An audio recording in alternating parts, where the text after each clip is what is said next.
cutting this short because we have breaking news out of South Carolina. This just in, the judge in the murder trial of a former police officer who shot and killed an unarmed black man has just declared a mistrial.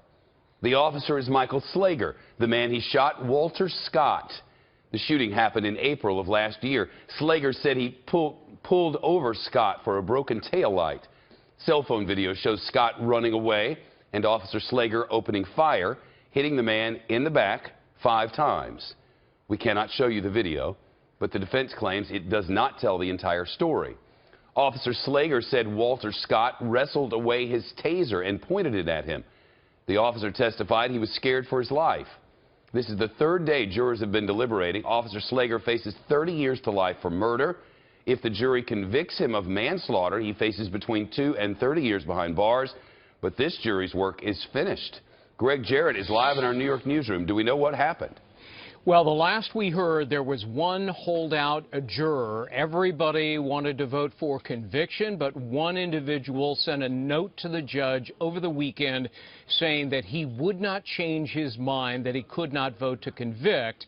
And unless you have an unanimous decision, Shep, of course, there's got to be a mistrial declared by the judge, and that appears to be what has happened here. You remember last Friday, the judge gave what's called a dynamite or Allen charge to the jurors, saying, look, go back, try again, try harder.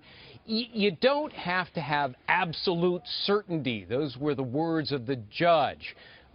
Which, in the event of conviction, might have raised an issue on appeal, but now one individual says, just can't do it, and so we have a mistrial. Well, today, Friday, the word certainly was that there was one holdout, but today we got word in a note from the jurors themselves that the majority of the jurors on the panel of 11 whites and 1 blacks were still undecided. The majority undecided, which was new from Friday, and now we get word they're done.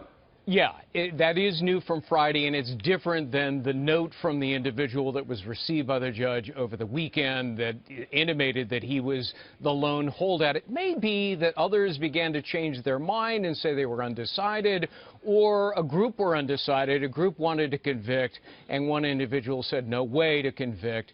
And the judge, in his jury instructions, told these individual jurors, look, if you don't vote unanimously one way or another, we're going to have to do this all over again. There's going to be the same judge, the same lawyers, the same charges. Well, that's not necessarily true. Remember, in this case, there was a top charge of murder, which is intentional killing with malice, but then, at the end, the judge allowed a lesser included of manslaughter.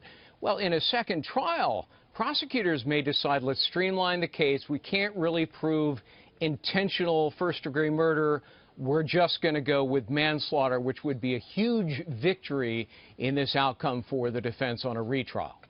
The videotape is what made this such a national story. It would be, I would say, Greg, it was played a lot. Yeah, it surely was, and obviously the jurors saw a portion of it.